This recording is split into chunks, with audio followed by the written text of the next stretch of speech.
Hi there! Today I wanted to make a quick video about how to map shipping methods in Warehance. So a couple quick things before we start. First of all is make sure that your user has a role with permissions to manage shipping methods. The second is to make sure that you have some carrier connections connected. I have a few here. I'm going to go ahead and activate a couple of these that we'll use as a test. And then lastly is to make sure that you actually have shipping methods in Warehance. These will generally come from the marketplace.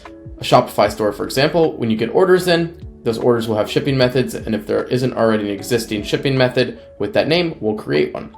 You can also create these manually. So let's go ahead and click into one that is unmapped. So here on the status, you can see mapped and unmapped. I'm going to go ahead and click into this shirt shipping that is unmapped. And as you can see, there are no service levels or carrier connections selected here.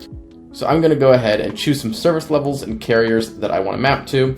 So for this USPS, I'm going to choose everything but media mail. I'll choose everything on UPS, again, everything but media mail here, and I'll choose everything on DHL. So as we scroll up, there's a couple important settings to note. One is going to be max delivery days. So if you have an SLA that you need to get an order to the customer in maybe 3 to 5 days, then you want to set your max delivery days as 5. And then Warehance will choose the cheapest rate out of all the rates that you've chosen to shop against that will arrive within 5 estimated days.